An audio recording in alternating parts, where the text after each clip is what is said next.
So back to chapter 8, dealing with confidence intervals with the one population mean. We're looking at section 2 here. And in section 1, we basically said, what is a confidence interval? And kind of looked into that idea and what it tells us. Now we're going to look at how do we actually calculate these.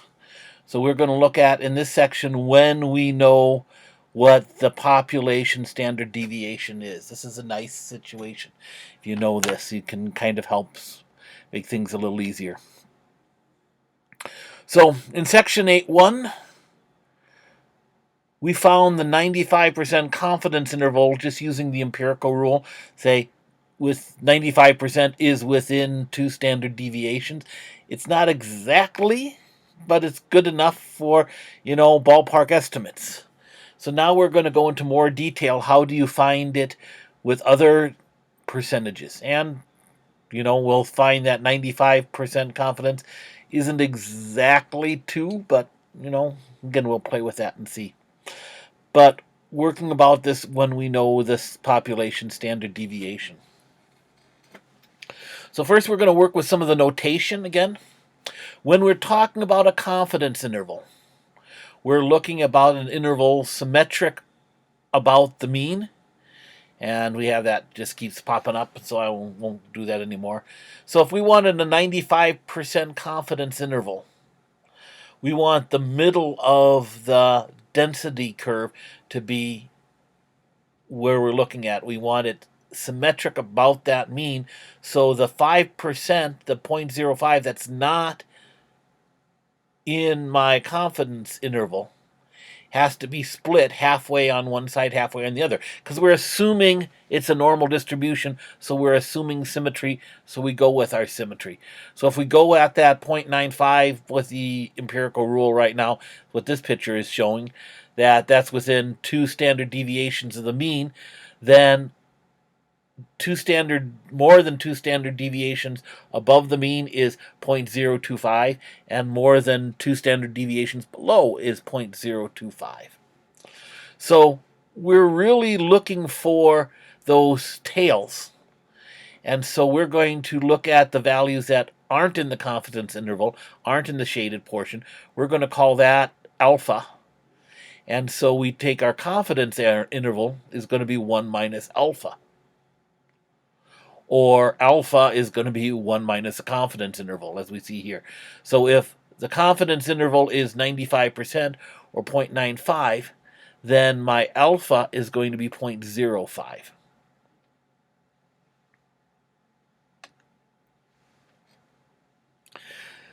Now, we're needing to find, this is really getting annoying here.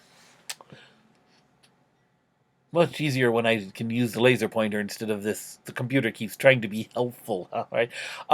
We're looking at that 0.025 on the right tail or on the left tail. And that's where we go back to in chapter 6. We talked about that z sub alpha.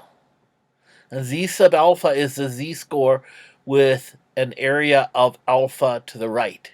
And that's kind of why we're using this idea of alpha. Alpha is the stuff in the tails, except that's both tails together. So we actually want to find z of alpha divided by 2.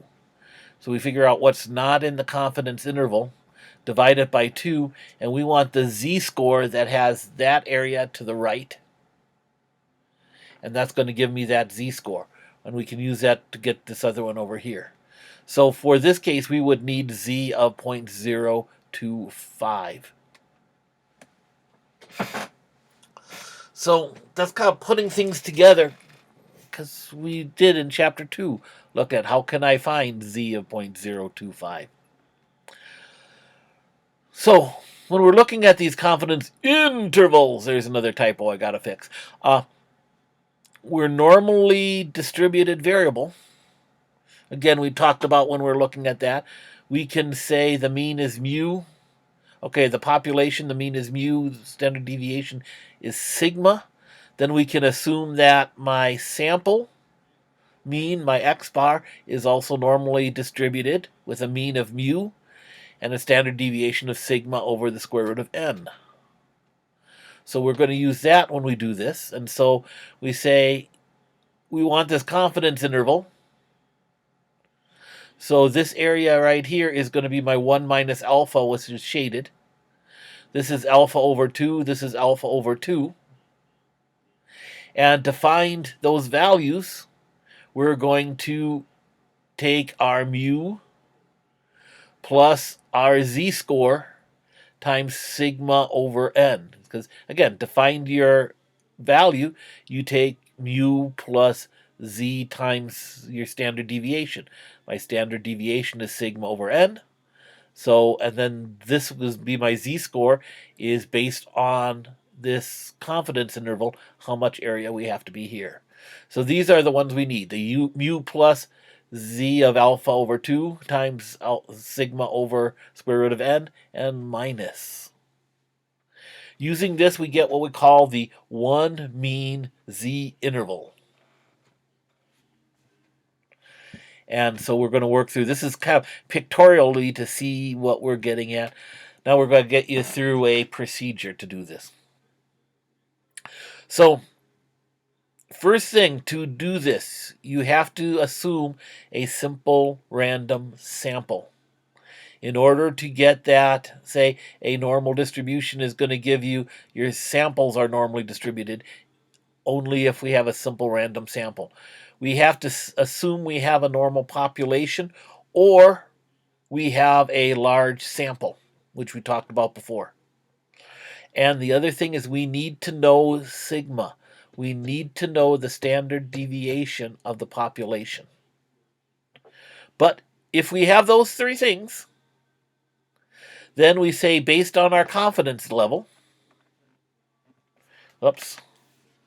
based on the confidence level, we can find out what alpha is. We can find z of alpha over 2 from your standard normal table.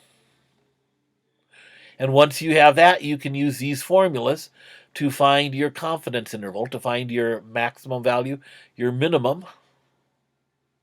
N is the sample size. X bar is the sample mean, the mean from your sample. Of course, sigma is your population standard deviation. And then we interpret it. So, this confidence interval is exact as a confidence interval can be. It's exact if we have a normal population, and it's approximately correct when we say, hey, I don't have a normal population, but I have a large enough sample that I can treat it, that my sample mean distribution is approximately normal because of the large sample. So one thing that helps is when we're looking for the z sub alpha over 2, we can find it for any confidence interval we want using the main table. But these are three very common confidence intervals we often use. And so very often you will have a table that you will just get a list, and for when we're working, a lot of these will ask for a 90%, a 95%, and a 99% confidence interval. And for those, we say these are your z-scores. And so you don't have to look it up every time if you're using one of these common confidence levels. So this is definitely worth having handy when you're working on this work. If we notice, we said 95% is within 2 standard deviations. It's actually 1.96.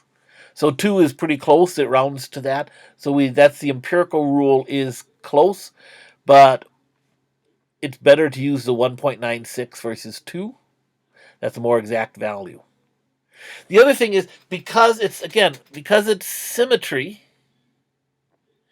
if we can find the area to the right of z, to the right, the right tail is the same as the left tail. They're just opposite values. We have z and negative z.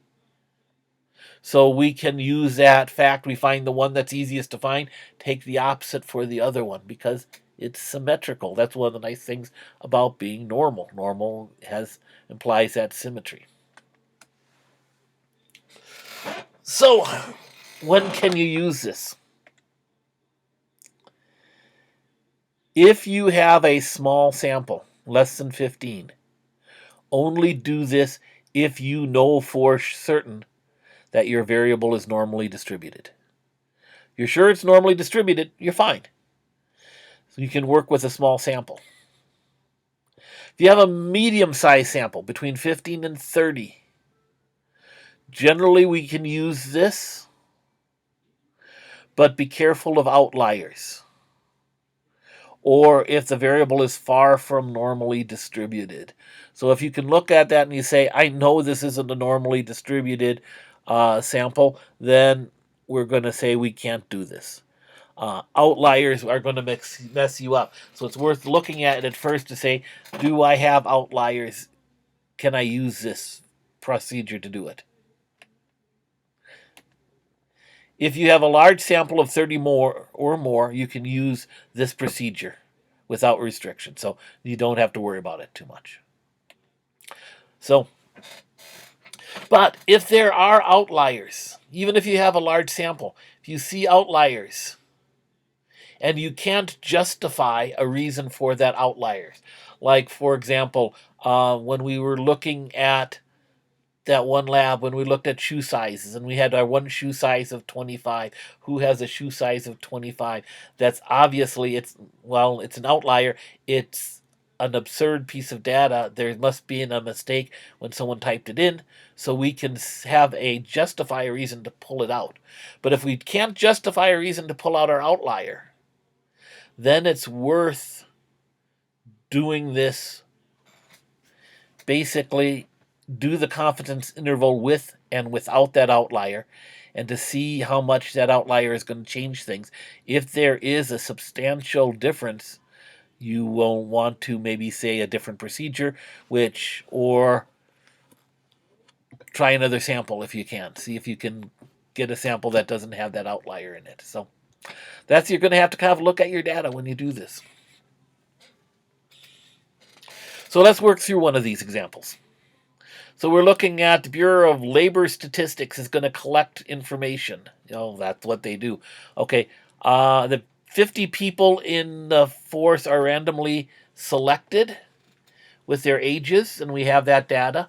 And we want the 95% confidence interval for the mean age of all the people in the civilian labor force.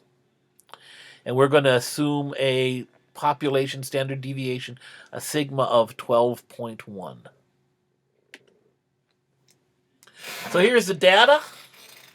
If you want to, I would say pause the video and give this a try. See if you can work through this on what we've said in your notes, and then I will work through it with you. But give it a try. See what you can do.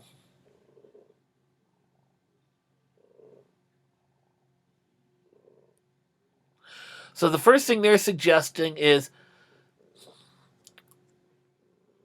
make sure there's no outliers. It's always nice to do that. A good way to check for outliers is to use a box plot. When we do the box plot for this one, we can see that there are no outliers. If we look at our IQR, this is a longer tail, and this doesn't look like it's more than 1.5 times the IQR, so we're pretty good. We can apply this procedure with no worries about it. So 95% confidence interval. We start with our alpha. We have to find our z value, and that's 1.96. We can look that up on my table. That's nice, slick. To find the confidence interval, we will need to find x bar. So you have to go through and calculate through all your, add all of these up, find the mean of your data. That mean was 41.4 minus 1.96 times the standard deviation of the population divided by the square root of the sample size. And we either have that add that or subtract that, and that's going to get you 38 to 44.8. That's your confidence interval. Let's go back to that. Your confidence interval is the mean is somewhere between 38 and 44.8. So we can be 95% confident that the mean age mu of all the people is somewhere between 38 years and 44.8 years. It doesn't mean that mu is between those two values. It doesn't mean that the probability that it's between those two values is 95%. It means we're 95% sure that it's in that interval. We don't know. But we can say with 95% confidence, this is where it is. I know, it's a weird distinction, but it's an important one. So we also talk about margin of error. So when we look at that, now if we look back at here, come up to here, we took 41.1 minus this value, 41.1 plus this value. So we can write that as 41 plus 0.4 plus or minus 3.4. We talked about this a little bit in the last section. 3.4 is the margin of error. That's basically how close are we? How tight is that? So the bigger that number is, the larger the margin of error, the wider our confidence interval is. So if we go through and calculate this from the same sample of 50 people, if we went for a 90% confidence interval, we get 38.6 years to 44.2 years. My margin of error there is 2.8. I should have let you try that. Hopefully you did.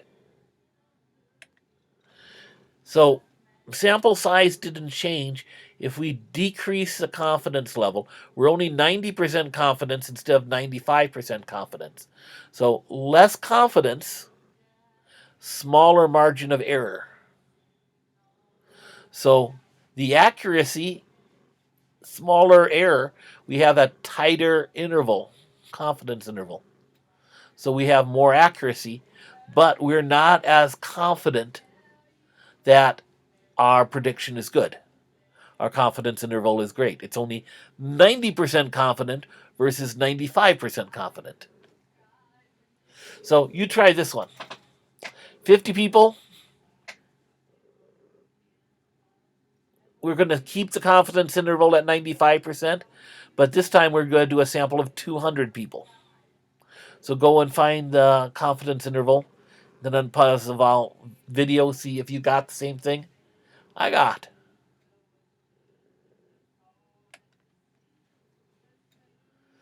With a sample of 200, the confidence interval is 40.5 to 43.9 years. So that's a margin of error of 1.7 years. So now we've gotten smaller. So if we increase the sample size, we decrease the margin of error. So that's both kept us at the same confidence level, but less error, so more accuracy. So if we increase the sample size, we increase our accuracy. If we decrease our confidence, we increase our accuracy. Last thing I want to talk about here is, well, what if we need a specific error? A specified margin of error.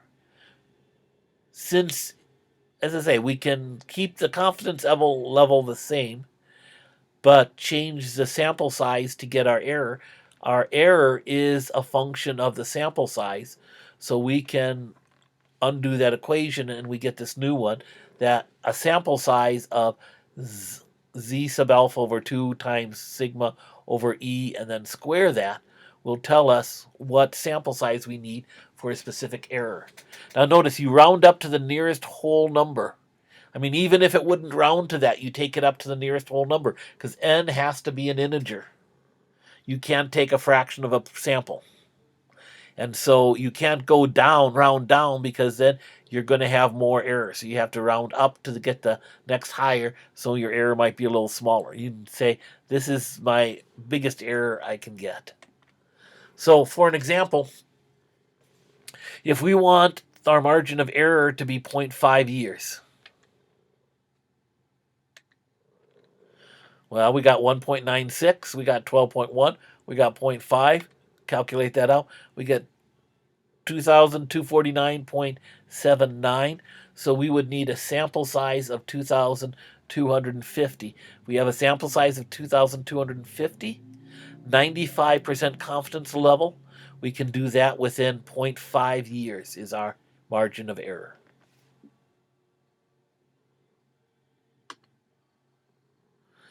Here you go. Here's some more fun for you. We'll see you next time. Talk to you next time.